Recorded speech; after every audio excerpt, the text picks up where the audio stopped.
Қайырлы күн баршаға. Бүгін сіздермен осындай өте нәзік сүтті қыз тортының рецептімен бөлісетін боламын. Видеоны соңына дейін қарап, менімен бірге болыңыздар.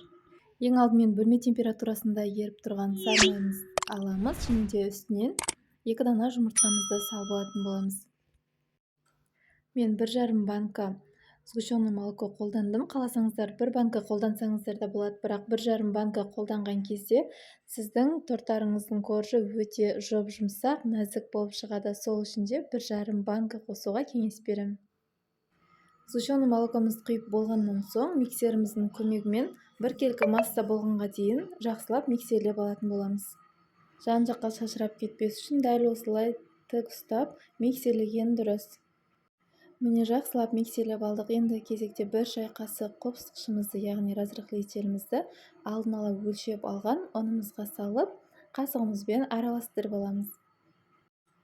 Және де міндетті түрде електің көмегімен елеп өткізіп алатын боламыз. Сонда біздің корждарымыз өте нәзік, жұп-жұмсақ, жақсы көтерілетін болады. Ұнымыз салып болған соң миксерлейміз. Миксерді бірден қоспастан бірінші ақырындап осылай қозғап алатын боламыз. Кейіннен миксерімізді қосып, жай жылдамдықтан миксерлеп аламыз.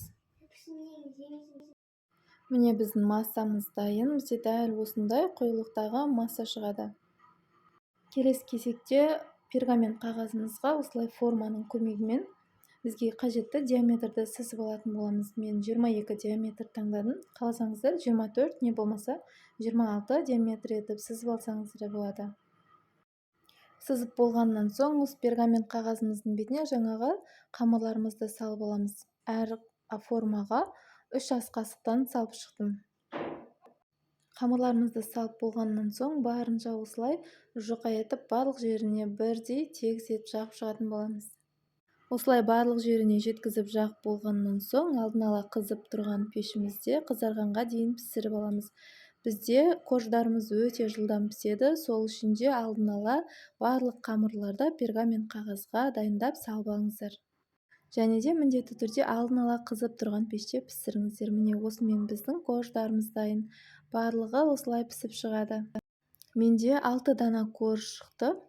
Корждарымыз өте жұп-жұмсақ, нәзік болып тұрады. Корждарымызды суытуға қалдырамыз. Енді кезекте біз крем дайындаймыз. Ол үшін бізге сливки, творожный сыр және де сахарный пудра қажет болады. Бізде сливки мен творожный сыр екеуі де міндетті түрде салқын болып тұруы қажет.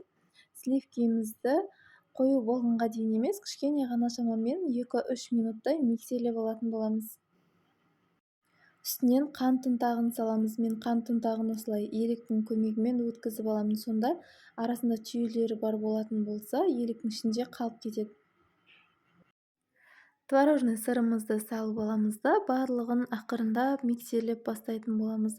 Негізінде творожный сыр мен сахарный пудра екеуін бөлек миксерлеп алған дұрыс екен.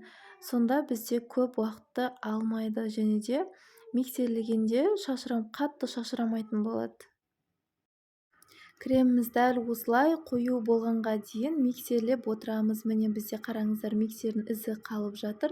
Демек бізде креміміз дайын болды деген сөз. Міне біздің креміміз осындай өз формасын ұстап тұратын өте керемет болып шықты.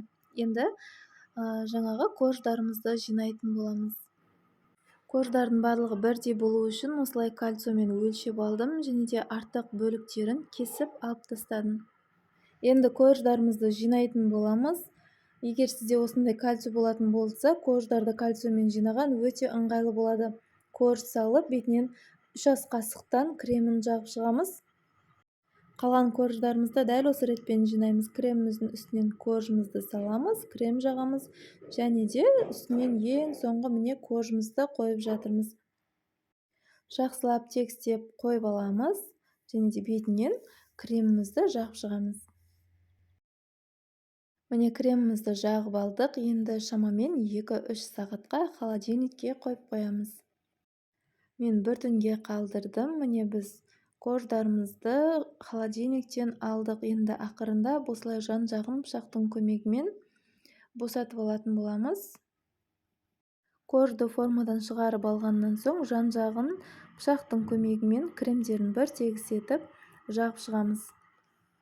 Кремдерін пышағымыздың көмегімен теп-тегіс етіп жағып алдық. Енді оформление өз еріктеріңізде. Мен жан-жағына осылай вафельный крошкамен сәндеп шықтым. Вафельный крошканың рецебін астындағы описание бөліміне жазып қалдыратын боламын. Жасалуы өте оп-оңай. Вафельный крошкелерін жабыстырып алдым. Менде кішкене ғана крем артылып қалған болатын. Оны бетін сәндеуге қолданатын боламын. Бетін дәл осылай ештеңе жақпай қойсаңыздар да болады, не болмаса креммен, жеміс-жидекпен және де шоколадтармен сәндеп алсаңыздар да болады. Міне осымен біздің молочная девочка, яғни сүтті қыз тортымыз дайын. Сіздермен екі түрлі оформлениемен бөлісіп кеттім. Сіздерге қай түрі ұнады? Астында комментария бөліміне жазып қалдырсаңыздар болады. Екінші торттың ерекшелігі бетіне шоколад құйылған және де көлемі 26 диаметрлі. Ал мынау бірінші тортым 22 диаметрлі. Видеоны соңына дейін қарап менімен болғандарыңыз үшін көп-көп рахмет.